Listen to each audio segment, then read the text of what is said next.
सर्वेभ्यो नमः। देववाणी संस्कृतं यूट्यूब चलदृश्यं प्रति भवतां भवतीनां च हार्दं स्वागतम्। मित्रों, प्रौढ़ रचनानुवाद कौमुदी का अध्ययन कर रहे हैं और ये प्रौढ़ स्तर के संस्कृत अनुवाद सीखने की पुस्तक है। आज इस सीरीज की हम कक्षा संख्या 123 त्रयोविंशत्यधिकशततमी 123वीं कक्षा को पढ़े। 122 कक्षाएं आपको हमने अभी तक पढ़ा दी हैं और 36 अभ्यास इसके हमारे पूरे हो गए हैं। 24 अभ्यास और शेष है। ठीक है, यदि आप पहली बार इस कक्षा को सुन रहे हैं तो पीछे की कक्षाओं को पहले पढ़ें। प्लेलिस्ट बना दी है प्रौढ़ रचनानुवाद कौमुदी नाम की, और यदि आपको नहीं मिलती है तो आप यहाँ पर हमसे संपर्क कर लीजिएगा और प्लेलिस्ट का लिंक ले लीजिएगा निःशुल्क। ठीक, पुस्तक आपको लेनी है, पुस्तक आपको खरीदनी पड़ेगी। कहीं से भी ले सकते हैं आप, संस्कृत की जो बुक बेचते हैं वहां पर ये उपलब्ध हो जाएगी। चलिएगा, यदि नहीं मिलती है तो आप हमसे संपर्क कर लीजिएगा, हम आपको ऑनलाइन उपलब्ध करा देंगे। ठीक है,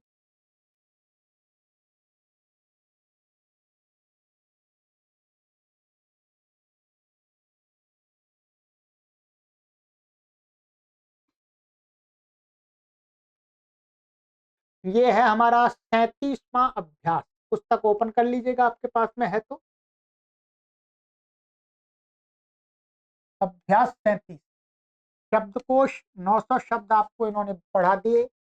25 और पढ़ाएंगे, 925 शब्द हो जाएंगे। घ, सुकृतिन, भाग्यवान। सुकृतिन को संस्कृत में, को हिंदी में भाग्यवान, भाग्यवान को संस्कृत में सुकृतिन कहते हैं। ठीक है, अच्छा जिसने कर्म किया है ऐसा व्यक्ति। सहृदय, सहृदय, सहृदय माने जो, सहृदय माने अपने अधिक समीप, अपना अधिक हितैषी आदि। निष्णातः, विद्वान। प्रतीक्ष्यः, पूज्य। वदान्यः, दानी। ये दानी के लिए नया शब्द है, आप देख रहे होंगे, वदान्य। हृष्टमानसः, प्रसन्न चित्त। विमनस, दुखित हृदय वाला। ठीक है, उत्काह, उत्कंठित। विश्रुतः, प्रसिद्ध। स्निग्धः, प्रेमी। आयतः, अधीन। आद्यूनः, पेटु। लुब्धः, लोभी। विनीतः, नम्र। धृष्टः, ढीठ। प्रत्याख्यातः, छोड़ा हुआ।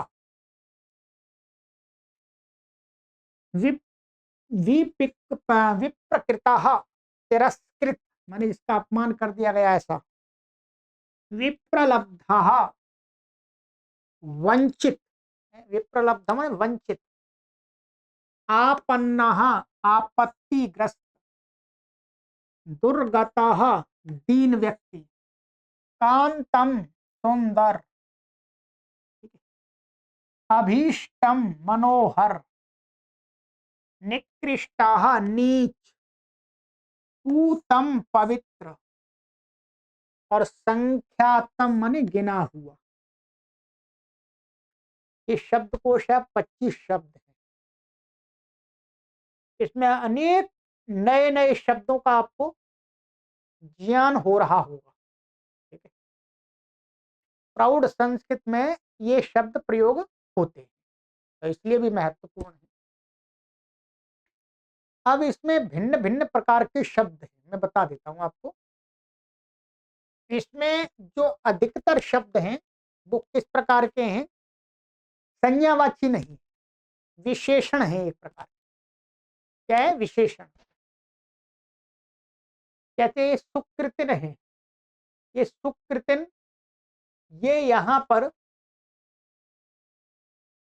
विशेषण है। ये सुकृतमन, ये भाग्यवान, ये पुरुष को कहेंगे तो इसके रूप चलेंगे। जैसे इसके कर्ण के रूप चलते हैं ना, वैसे इसके रूप चलते हैं, ध्यान रखेंगे।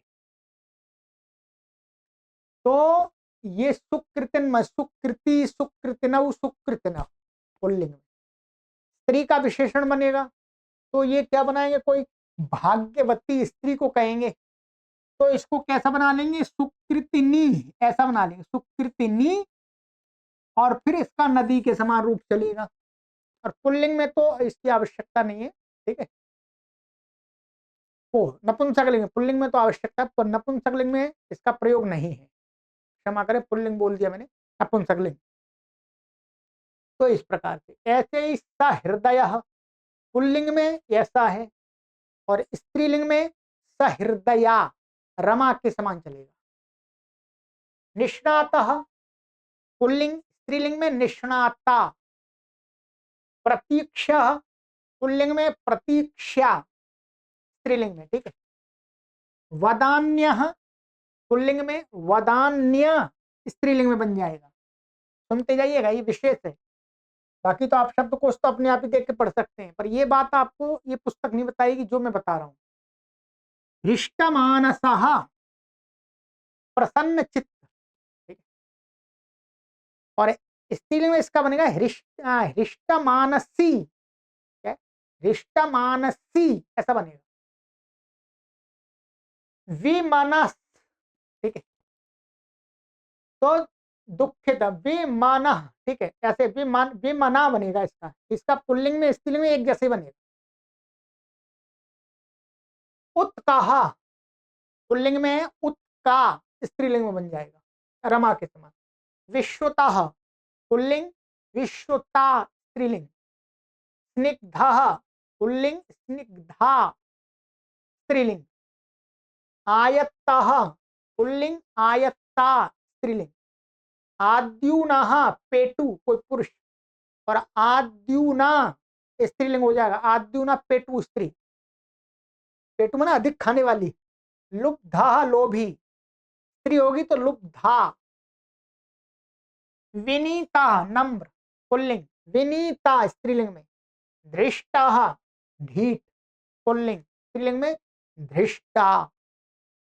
प्रत्याख्यात, छोड़ा हुआ, पुरुष है, पुल्लिंग, स्त्रीलिंग में प्रत्याख्याता। विप्रकृता, तिरस्कृत, और विप्रकृता, स्त्रीलिंग में। विप्रलब्ध, पुल्लिंग, विप्रलब्धा, स्त्रीलिंग। आपन्न, स्त्रीलिंग, पुल्लिंग, आपन्ना, स्त्रीलिंग। दुर्गतः, पुल्लिंग, दुर्गता, स्त्रीलिंग। कांतम, है, ये क्या है? नपुंसकलिंग दी है, ठीक है। यदि कोई सुंदर व्यक्ति है तो कांतः, स्त्री है तो कांता। कांता बोलते हैं, कांता ने प्रिया। और अभीष्टम, पुल्लिंग में अभीष्ट, और स्त्रीलिंग में अभीष्टा। निकृष्टा, निकृष्टा।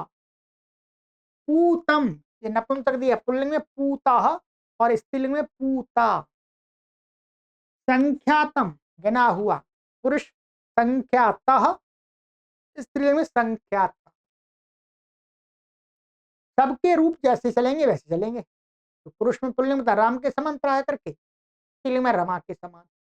इसके पूरे अलग चलेंगे, ठीक है, सुकृतन के। तो ये तो हो गई आपकी शब्दकोश की पूरी जानकारी, प्रयोग कर सकते हैं। अब चलिएगा आगे। व्याकरण में विध्वस्त, पुंस, धा, धातु और कथा प्रत्यय, ये बातें बताई जाएंगी इस अभ्यास के अंदर। नंबर 1, विध्वस्त और पुंस शब्द के रूप स्मरण करो, ठीक है। क्या है? विध्वस्त और पुंस के रूप आपको बताएंगे। देखो, शब्द रूप संख्या 36 और 37। चलिएगा देखते हैं, ये दिए 36 विद्वत। आइएगा, इसके रूप तो आप अवश्य ही याद कर लें, ठीक है। और ये संस्कृत का बहुत प्रसिद्ध शब्द, विद्वान और विदुषी। विदुषी के लिए स्त्री होती है, मैं उसका बता दूंगा कैसे चलता है। ये पुरुष के लिए है, ठीक है। विद्वत, विद्वान। आइएगा, ये विभक्तियां हैं, दिख रहा होगा आपको, उच्चारण मेरे साथ कीजिएगा। विद्वान, विद्वांसौ, विद्वांसः, विद्वांसं, विद्वांसौ, विदुषः, विदुषा, विद्वद्भ्यां, विद्वद्भिः, विदुषे, विद्वद्भ्यां, विद्वद्भ्यः, विदुषः, विद्वद्भ्यां, विद्वद्भ्यः, विदुषः, विदुषोः, विदुषां, विदुषि, विदुषोः, विद्वत्सु। हे विद्वन्, हे विद्वांसौ, हे विद्वांसः। ठीक है, ये याद कर लिया। अब देखिए, स्त्री, यदि कोई स्त्री, स्त्री को हमें कहना विदुषी बोलते हैं, तो विदुषी में क्या है, आपको कोई रूप याद करने की आवश्यकता नहीं है। विदुषी में इसका ऐसा शब्द बन जाता है, विदुषी, ऐसा ये मूल प्रातिपदिक बन जाता है विदुषी, स्त्री को कहने के लिए। इसके रूप आपको कैसे चला देने हैं, नदीवत, बस। अब आपने आप चला लीजिए, क्या दिक्कत है, कोई परेशानी नहीं। नदी के तो पहले ही स्मरण किए हुए हैं आपने, बहुत कई वर्षों से करा रहे हैं आपको। तो विदुषी, स्त्री कोई होगी तो विदुषी बोलेंगे, और फिर पुल्लिंग है, पुमान है तो विद्वान, विद्वान।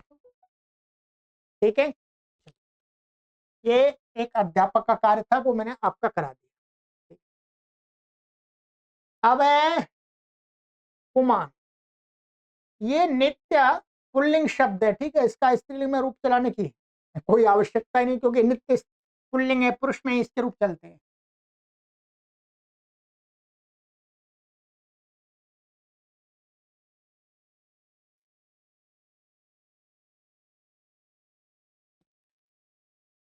पुमान, पुमांसौ, पुमांसः, पुमांसं, पुमांसौ, पुंसः, पुंसा, पुंभ्यां, पुंभिः, पुंसे, पुंभ्यां, पुंभ्यः, पुंसाः, पुंभ्यां, पुंभ्यः, पुंसाः, पुंसोः, पुंसां, पुंसी, पुंसोः, पुंसु। हे पुमन, हे पुमांसौ, हे पुमांसः। ठीक है, यहाँ पर एक चीज का ध्यान रखेंगे आप, जैसे ये यहाँ पर दिख रहा है आपको, ये प, यहाँ पर ये जो अनुस्वार है, एक यहाँ, यहाँ, यहाँ, यहाँ, यहाँ और यहाँ, ठीक है। इतनी जगह पर जो अनुस्वार है, ये आप ऐसा भी पुंभ्याम भी कर सकते हैं, इसको पुंभ्याम, क्या है, पुंभ्याम। ये आप यहाँ अनुस्वार को हटा करके म भी लिख सकते हैं इतनी जगह। कहीं पर आपको ऐसा प्रयोग मिलता है तो वो सही है, ये बता रहा हूं मैं आपको। ठीक है, चलिए, ये हो गया आपका। अब आ जाइएगा इस ज्ञान के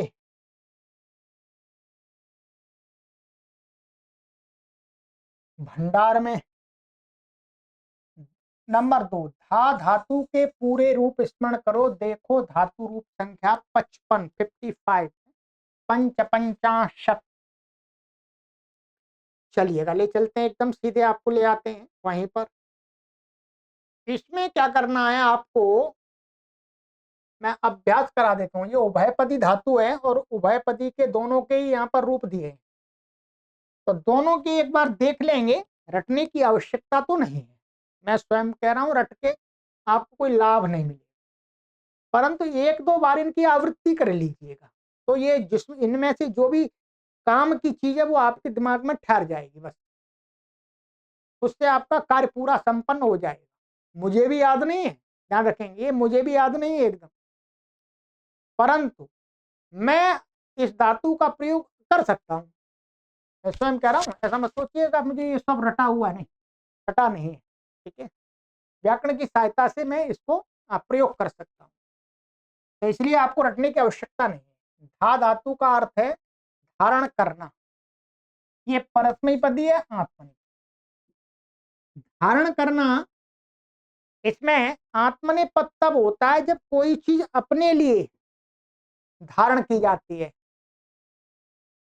और सामान्य रूप से धारण जब करता है कुछ भी, कोई गुणों को, कपड़ों को, तो ये परस्मैपद होता है। आत्मनेपद और परस्मैपद का इसमें भेद जानना है।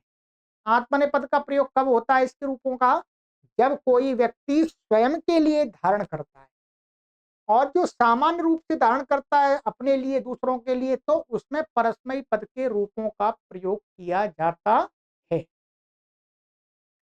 चलिएगा, आइएगा मित्रों,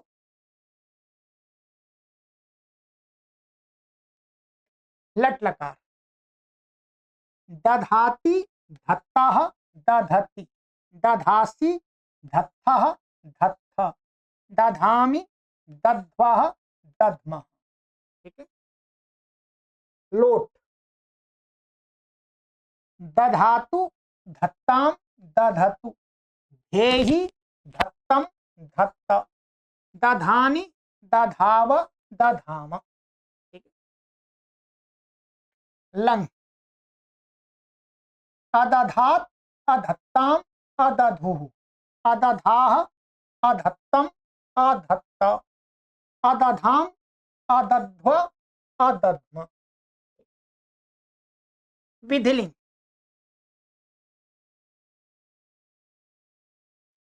दध्यात् दध्याताम दध्युः, दध्याः दध्यातम दध्यात, दध्याम दध्याव दध्याम। ये हो गया लृट लकार। धास्यति धास्यतः धास्यन्ति, धास्यसि धास्यथः धास्यथ, धास्यामि धास्यावः धास्याम। लुट। धाता धातारौ धातारः, धातासि धातास्थः धातास्थ, धातास्मि धातास्वः धातास्म। आशीलिंग। ध्येयात् ध्येयास्तां ध्येयासु, ध्येयाः ध्येयास्तं ध्येयास्त, ध्येयासं ध्येयास्व ध्येयास्म। लृङ्। अधास्यत् अधास्यताम् अधास्यन्, अधास्यः अधास्यतम् अधास्यत, अधास्यम् अधास्याव अधास्याम। ये हो गया लिट लकार। लिट लकार में इसके मध्यम पुरुष में एक वचन में दो रूप बनेंगे, ठीक है। आइएगा। दधौ दधतुः दधुः, दधिथ दधाथ दधतुः दध, दधौ दधिव दधिम, ठीक है। लुंग। अधा अधात अधाताम अधुः, अधाः अधातम अधात, अधाम अधाव अधाम। ये हो गया। अब आ जाइएगा आत्मनेपद में, देख लेते हैं।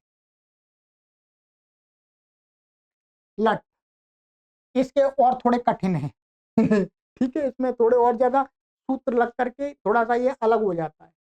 धत्ते दधाते दधते, धत्से दधाते दध्वे, दधे दध्वहे दध्महे। लोट। धत्ताम दधाताम दधताम, धत्स्व दधाथाम धध्वम। ध हो गया यहाँ पर ध्यान रखना, धध्वम। दधई दधावहई दधामहई। लंग। अधत्त अदध अदधाताम अदधत, अधत्ताः अदधाथाम अधध्वम, अदधि अदध अदध्वई अदध्महि, ठीक है। विधिलिंग। दधीत दधीयाताम दधीरन, दधीथाः, दधीयाथाम, दधीध्वम, दधीय, दधीवहि, दधीमहि। ठीक है, ये हो गया। और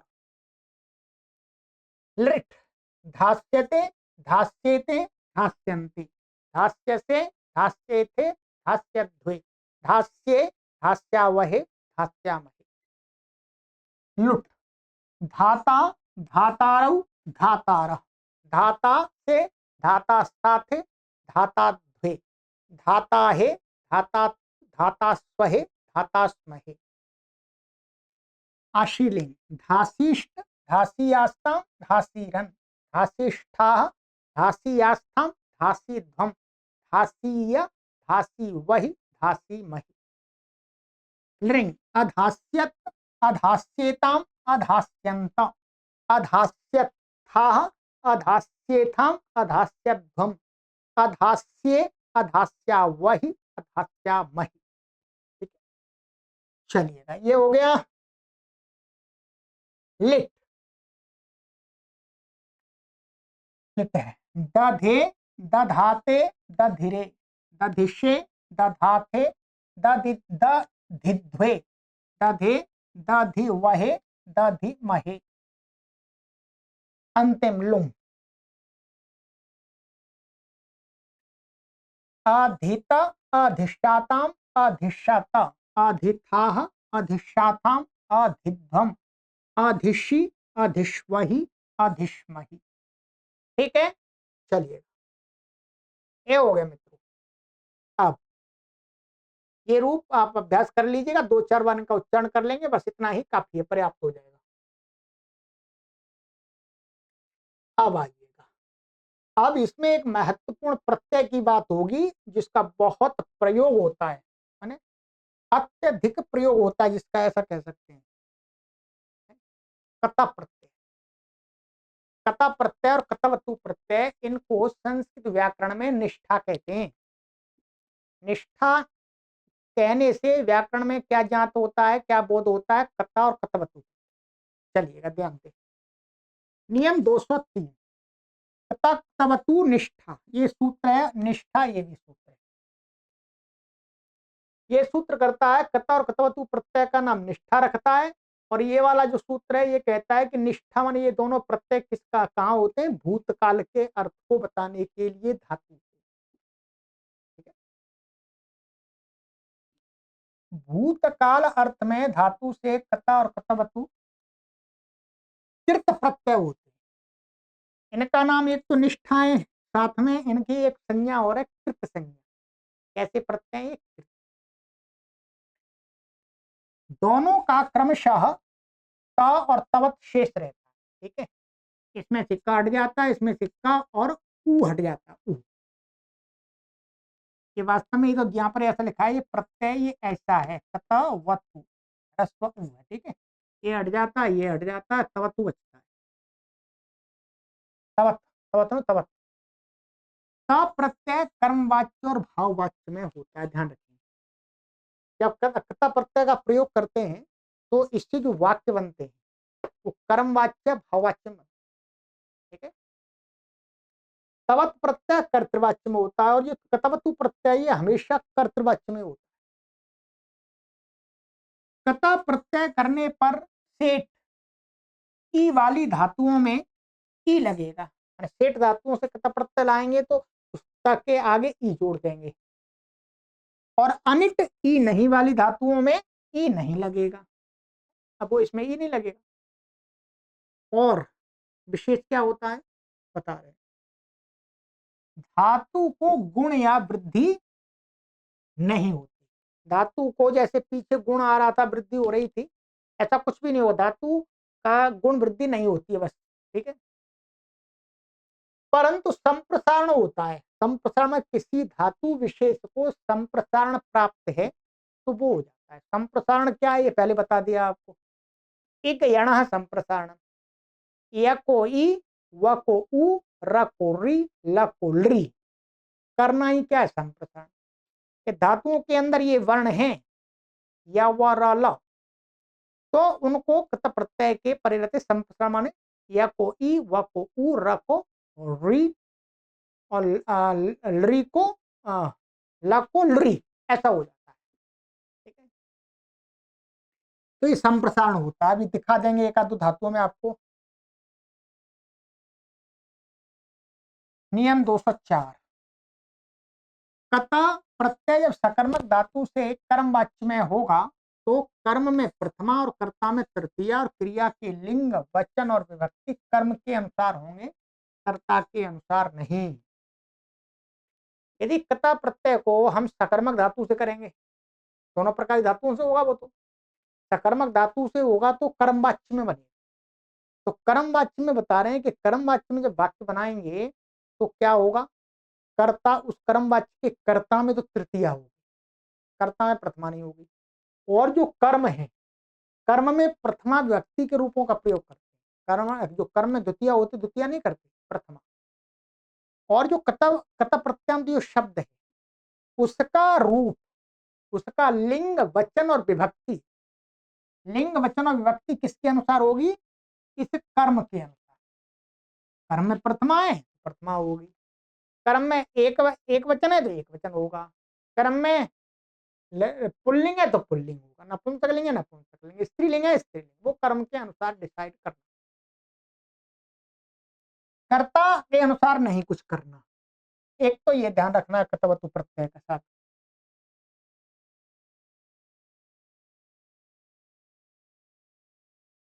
ख, अकर्मक धातु से कता प्रत्यय होगा तो कर्ता में तृतीया होगी। अकर्मक धातु से कता प्रत्यय करेंगे तो कर्ता में तृतीया होगी, कर्म होगा नहीं।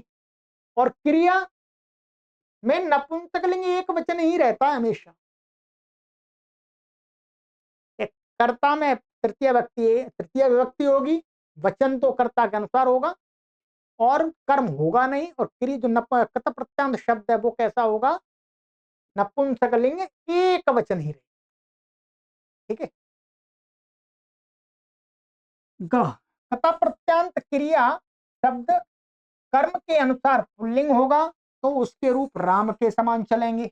प्रत्यांत शब्द जब हम क्रिया का प्रयोग करेंगे तो उसमें रूप चलाएंगे उसके, तो किसके समान चलेंगे, तो कहते हैं पुल्लिंग में राम के बाद, स्त्रीलिंग में रमा के समान, और नपुंसकलिंग में गृहवत। अभी आपको उदाहरण दिखा रहे हैं, एकदम स्पष्ट हो जाएगा, कोई परेशानी नहीं है। वैसे रचनानुवाद कौमुदी में ये सारी बातें आपको पढ़ा दी गई हैं। जैसे मया पुस्तकम पठितम, कर्ता हो गया मया, तृतीया हो गई, और पुस्तक ये नपुंसकलिंग है, ये प्रथमा हो गई। पठितम ये कृत प्रत्यांत है, सेट है, ये आ गया, कुछ नहीं होगा, और इसको वृद्धि आदि कुछ। और ये नपुंसकलिंग है तो इसके नपुंसकलिंग जैसे गृह के समान रूप चले गए। ये नपुंसकलिंग, नपुंसकलिंग, एक वचन एक वचन, वो नपुंस, और ये प्रथमा व्यक्ति प्रथमा व्यक्ति, ऐसे। मया पुस्तके पठिते, यहाँ पर द्विवचन होगा तो यहाँ पर द्विवचन हो गया। ठीक है, मया जोड़ लेंगे, मया पुस्तकानि पठितानि, यहाँ पर बहुवचन हो गया, बहुवचन हो गया। स्पष्ट एकदम। आगे मया ग्रंथ पठिता, अब देखिए ये पुल्लिंग है कर्म, तो ये भी पुल्लिंग हो गया, ये तो तृतीय ही रहेगी इसमें तो। ग्रंथ, मया ग्रंथ पठित, यहाँ द्विवचन होगा, द्विवचन होगा, राम के समान रूप, पुल्लिंग है। ग्रंथा पठिता, मया ग्रंथा पठिता, यहाँ पे हो गया। स्त्रीलिंग में मया बाला दृष्टा, ये स्त्रीलिंग है तो इसमें क्या है, स्त्रीलिंग हो गया, रमा, तो मेरे द्वारा बाला देखी गई। बाला दृष्टा, मया बाला दृष्टा, या बहुवचन हो गया। अब ये तेन हसितम, हस धातु कैसी है, अकर्मक, तो इसका भाववाच्य में बनेगा, किसमें बनेगा, भाववाच्य। कर्ता में तृतीया हो गई और नपुंसकलिंग एक वचन हो गया ये। ठीक है, क्या हो गया जी, नपुंसकलिंग एक वचन। अब इसका अभ्यास आपको जब अनुवाद बनाने के लिए देंगे इसमें गृह कार्य में आगे, तब और होगा। ठीक है, चलिएगा, ये हो गया मुख्य रूप से। और बता रहे हैं नियम 205, ये एक सूत्र है अष्टाध्यायी का, गत्यर्था कर्मक शिष्ट सिंह स्थास वस जन रूह जीर से भ्रष्ट। इस प्रकार से एक सूत्र है, उस सूत्र का भाव समझना कि यहाँ पर जो धातुएं पढ़ी हुई है इस सूत्र में, इन धातुओं से, ये कौन कौन सी धातुएं हैं ये यहाँ पर बताएंगे अभी। जब इन धातुओं से कत प्रत्यय कर्तृवाच्य में भी होता है, ऊपर मना कर दिया था कि कत प्रत्यय किसमें होता है, कर्मवाच्य में और भाववाच्य, परंतु महर्षि पाणिनि ने थोड़ी सी कुछ धातुओं से कहा कि इसको कर्तृवाच्य में भी हो जाता है, सभी धातुओं से नहीं, इन धातुओं से। अर्थात इन धातुओं से कत प्रत्यय कर्मवाच्य में भी हो जाएगा, भाववाच्य में भी हो जाएगा, और मतलब और कर्तृवाच्य में भी हो जाएगा। ध्यान रखें, इसमें तो सकर्मक धातुएं उनसे कर्मवाच्य में और कर्तृवाच्य में हो जाएगा, इसमें कुछ अकर्मक धातु हैं उनसे भाववाच्य में और कर्तृवाच्य में हो जाएगा। सभी धातुओं से नहीं होगा, ध्यान रखेंगे।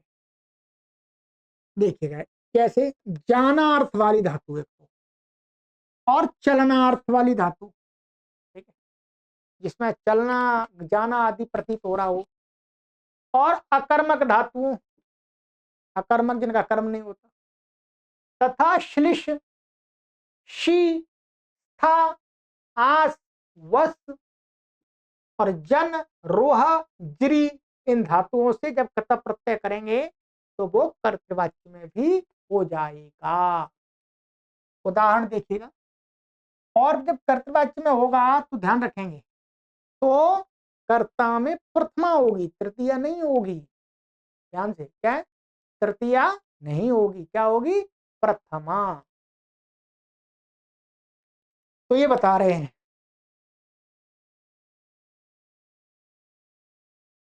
अब ये बताते हैं, जैसे अतः कर्ता में प्रथम, प्रथम माने प्रथमा है, ठीक है, और कर्म में द्वितीया, प्रथमा कर्ता में प्रथमा व्यक्ति होगी, कर्म में द्वितीया होगी। जैसे गृहम गतः, यहाँ वास्तव में क्या है, कर्ता साइलेंट कर दिया, यहाँ पर ऐसा है सहा गृहम गतः। अब ये कर्ता है, प्रथमा हो गई, ये कर्म है, द्वितीया है, नपुंसकलिंग, इसलिए गृहम प्रथमा द्वितीया में एक जैसा बनेगा, पर द्वितीया है यहाँ। और ये कत प्रत्यांत का जो लिंग वचन होगा वो कर्ता के अनुसार होगा। स ग्रामम प्राप्त, वो गांव को प्राप्त हुआ। स भूत, वह हुआ। हरि रमाम आश्लिष्ट, हरि ने रमा का आलिंगन किया। ठीक है, तो ये द्वितीय हो गई, ये प्रथमा हो गई, इसमें प्रथमा हो गई। सशेषम अधिशयितः, उसने शेषनाग पर वो सोया। वैकुंठम अधिष्ठितः, माने सह वैकुंठम अधिष्ठितः, वो वैकुंठ को प्राप्त हुआ। शिवम उपासिता, सह शिवम उपासिता, उसने शिव की उपासना की, शिव को ध्यान किया। ऐसे ही अत्र उषिता, यहाँ पर क्या है, कर्ता साइलेंट कर दिया, ये अकर्मक धातु है यहाँ पर, ये उषिता वह बैठ रहा। रामम अनुजाता, राम के पश्चात उत्पन्न हुआ। ठीक है, कोई भी हो या कर्ता साइलेंट है, ठीक है। वृक्षम आरूढ़, वृक्ष को चढ़ा, तो कर्ता साइलेंट है, ये कर्ता माने पुल्लिंग है, दिख रहा है। सजीर्ण, और यदि स्त्रीलिंग हो, स्त्री होगी तो क्या होगा, साजीर्ण। सा वृक्षम आरूढ़ा, सा रामम अनुजाता, कोई स्त्री होगी तो फिर इस प्रकार से होगा। ठीक है, तो यहाँ पर कत प्रत्यय कर्तृवाच्य में हुआ है, इसलिए कर्म में द्वितीया होगी और कर्ता में प्रथमा होगी। कत प्रत्यांत का जो लिंग वचन विभक्ति कर्ता के अनुसार होगा। चल, ये हो गया। चलिए 2 नियम और हैं, इसको और कंप्लीट करा देते हैं। नियम 206, मति बुद्धि पूजार्थे दृष्ट, ये एक सूत्र है अष्टाध्यायी का। इसका अर्थ है मन, बुद्ध और पूज तथा इन अर्थों वाली अन्य धातुओं से कथा प्रत्यय वर्तमान काल अर्थ में होता है। ये अपवाद एक तरह से कि मन धातु, बुद्ध धातु और पूज और इनकी पर्यायवाची जो धातुएं हैं, उन धातुओं से जो कथा प्रत्यय करेंगे तो भूतकाल में नहीं वर्तमान काल में होता है, माने वर्तमान काल को बताता है। ठीक है, भूतकाल में भी होता है ऐसी बात नहीं, परंतु वर्तमान काल में भी होता है। इसके साथ षष्ठी होगी, ध्यान रखें, इसके साथ क्या होगी, कर्ता में षष्ठी होगी। ठीक है, जैसे राज्याम मतः, राज्याम मतः अथवा राज्याम बुद्धः अथवा राज्याम पूजिता। तो राजा के द्वारा स्वीकृत, राजा के द्वारा पूजित, तो राजा के द्वारा सम्मानित या पूजित व्यक्ति। ठीक है, तो सम्मानित पूजित का अर्थ है सम्मान को प्राप्त हो रहा है। ठीक है, तो ये हो गया। तो ये प्रयोग आपको भी कठिन हो सकता है, इसका कम प्रयोग होता है पर ऐसा मिलता है। ठीक है, नियम 1 207, नपुंसके भावे कतः, कभी कभी कथा प्रत्यय नपुंसक लिंग भाववाचक शब्द बनाने के लिए भी प्रयोग होता है। भाववाचक का अर्थ है उसमें कर्ता कर्म की कोई विवक्षा नहीं होती। भाव का अर्थ है क्रिया का, धातु के अर्थ को बताने के। जैसे जल्पितम, तो जल्प धातु का अर्थ है कहना, जल्प व्यक्तायम वाची। तो जल्पितम या कथा प्रत्यय हुआ, जल्पितम का अर्थ है कहना, किसी के द्वारा कहना नहीं, वे केवल कहना मात्र। शयितम सोना, हसितम हंसना, गतम चलना, स्थितम रहना, कस्येदमालिखितम, इसका चित्र है यह है? यहाँ पर इसका ये प्रयोग है कस्य इदम आलिखितम, ये किसका चित्र है। आंग पूर्वक लिख धातु का प्रयोग चित्र के अर्थ, चित्र करना अर्थ में होता है। तो ये चित्र किसके द्वारा किया हुआ है। तो इस प्रकार से कुछ धातुओं से, कभी कभी कम धातुओं से ही क्या है कथा प्रत्यय भाव में भी होता है और वो नपुंसकलिंग शब्द होते, ध्यान रखेंगे। ठीक है, तो मुख्य रूप से ये और ये कम प्रयोग होते हैं। इस नियम का और इस नियम का अधिक प्रयोग होता है, इसको आपको विशेष रूप से ध्यान रखना। ठीक है, बाकी पढ़िएगा तो अपने आप समझ में आएगा। चलिए, अब आगे आपके लिए गृह कार्य दिया जाता है, इस गृह कार्य को आप करेंगे। ठीक है, ये है, फिर मिलान कराएंगे आपको, फिर आगे 38वां अभ्यास पढ़ाएंगे। चलिएगा, 100% में से 85% परिश्रम आपका, और उस 85% परिश्रम को सफल बनाने में 15%, 15% सहयोग योगदान मेरा है। ठीक है, यदि कोई चीज आपको समझनी है तो 85% परिश्रम आपको करना है और 15% मेरा सहयोग है, ध्यान रखेंगे अध्यापक। चलिए, आगे के अभ्यास में मिलते हैं। सर्वेभ्यो नमः।